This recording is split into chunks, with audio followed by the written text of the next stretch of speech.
នៅផ្ទះក្រោកអត់ដែរតថ្ងៃរះទេអញ្ចឹងបើចង់មើលថ្ងៃរះតតាមមកដល់សៀមរាបមកលេងសៀមរាបលើកនេះចង់មកថតទស្សនវិជ្ជាភ្ញៀវទេសចរដែលគាត់មកលេងនៅសៀមរាបយើងចង់ដឹងថាវិស័យទេសចររបស់យើងមិនដែរព្រោះអីប្រទេសជាតិយើងកំពុងតែមានសង្គ្រាមអញ្ចឹងណាប៉ុន្តែដូចតែអ្នកទាំងអស់គ្នាបានឃើញអញ្ចឹងគឺថាភ្ញៀវទេសចរមកលេងច្រើនមែនតើអញ្ចឹងសង្ឃឹមថាបងប្អូនទាំងអស់គ្នានឹងចូលរួមចែករំលែកផ្សព្វផ្សាយតំបន់ទេសចរទាំងអស់គ្នាហើយបើថាមកដល់សៀមរាបហើយអត់បានទៅថតរូបមកស្លឹក2000នៅប្រាសាទប្រខាន់នេះដឹងអាស្ដាយក្រោយហើយដោយសារតែ color គេចេញមកគឺស្អាតមែនតើ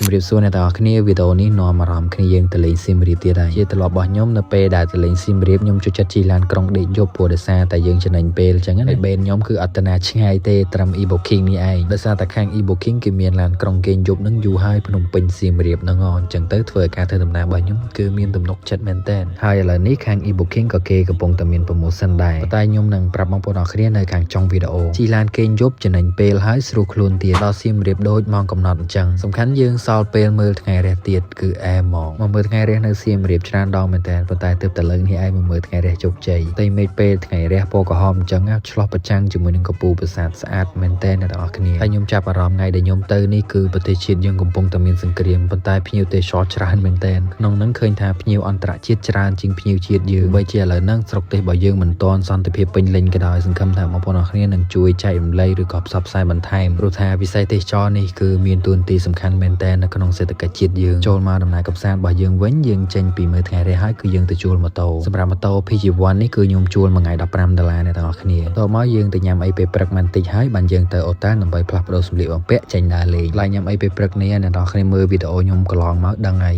មកលើកណាក៏ខ្ញុំចូលដែរអញ្ចឹងមកលើកនេះគឺខ្ញុំទៅដល់ប្រាសាទប្រខាន់ហ្មងដោយសារតែចង់ទៅថតត្រែនម៉ាឆាប៉ុន្តែមានណាពេលដែលទៅដល់គឺម៉ាឆារីងទឹកអស់លីងអញ្ចឹងក៏ហៅបងជាងថតដែលប្រចាំនៅប្រាសាទប្រខាន់ហ្នឹងឲ្យគាត់ជួយថតរូបឲ្យគេថាថតមកស្លឹកទៅ2000ទេតែ color គេចេញមកឡើងអែហ្មងសំខាន់លើយើងបកកាយកាច់ style ទេអ្នកទាំងអស់គ្នាសម្រាប់ខ្ញុំចេញពីថតរូបនៅប្រាសាទប្រខាន់ហ្នឹងទៅគឺទៅបាយថ្ងៃត្រង់នៅភូមិបដានៅភូមិបដាហ្នឹងមានកន្លែងលក់ច្រើនណាស់អ្នកទាំងអស់គ្នាអត់ដឹងថាចូលកន្លែងណាមកចូលតាមខ្ញុំមកសម្រាប់កន្លែងគាត់នេះគឺម្ហូបឆ្ងាញ់គ្រប់មុខហ្មងគុំតែខ្ញុំទៅ2នាក់ញ៉ាំអត់អស់ហើយកុំអីហ្នឹងគឺខ្ញុំហៅគ្រប់មុខញ៉ាំហ្មងហើយបើថាទៅដល់ភូមិបដាហើយអ្នកទាំងអស់គ្នាកុំភ្លេចទិញអាកោត្នោតយកមកអង្គុយញ៉ាំមើលថ្ងៃលិចអញ្ចឹងទៅខ្ញុំទិញអាកោត្នោតមកអង្គុយញ៉ាំធម្មតាទេអត់ដឹងថាកន្លែងនេះគឺមានថ្ងៃលិចស្អាតអញ្ចឹងសោះតែនៅពេលដែលអង្គុយទៅគឺថ្ងៃលិចមកស្អាតមែនតើឡងក្រហមឆ្អិនឆ្អៅហ្មងហើយកន្លែងនេះគឺនៅកសិនអង្គរខាងកើតណាអ្នកនរគ្នាមកខាងកើតបានយើងមើលថ្ងៃលិចទៅឃើញស្អាតពេលមើលថ្ងៃលិចញ៉ាំអាកោត្នោតអូយជាតិណាអញ្ចឹងសម្រាប់វីដេអូរបស់ខ្ញុំមានតែប៉ុណ្្នឹងឯងអ្នកនរគ្នាប៉ុន្តែមុននឹងបញ្ចប់វីដេអូនេះខ្ញុំនឹងមកប្រាប់អ្នកនរគ្នាអំពី promotion របស់ e-booking សម្រាប់ e-booking ឥឡូវហ្នឹងគឺកំពុងតែមាន promotion នៅលើ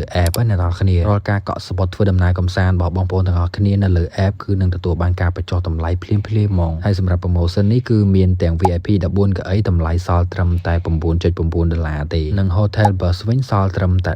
$10.9ទេអ្នកនរគ្នាកំពុងតែមានកម្រងចង់ទៅលេងសៀមរាបអីមក mention គ្នាមកចំណេញមែនតើកក់ជាមួយនឹង e-booking សម្រាប់ខ្ញុំធ្វើដំណើរជាមួយនឹង e-booking ញឹកញាប់ខ្ញុំហ៊ានធានាលើសេវាកម្មគាត់ហ្មងរស់រាយរាក់ទាក់ទាំងបុគ្គលិកជាពិសេសគឺតកង់ឡានវិញសឹងតែថាស្គាល់គ្រប់គ្នាហើយខ្ញុំហើយណាមួយដោយសារតែគាត់មានបទពិសោធន៍យូរឆ្នាំផងអញ្ចឹងធ្វើឲ្យការធ្វើដំណើររបស់ខ្ញុំជាមួយនឹង e-booking គឺមានទំនុកចិត្តខ្ពស់ហើយជាពិសេសហ្នឹង e-booking គេមានធានារ៉ាប់រងឲ្យយើងដល់ទៅ$10000ទៀតអញ្ចឹងវីដេអូរបស់ខ្ញុំគឺមានតែប៉ុណ្្នឹងឯងអ្នកនរគ្នាអរគុណសម្រាប់ការទស្សនាពីដើមដល់ចប់ជួបគ្នានៅវីដេអូក្រោយ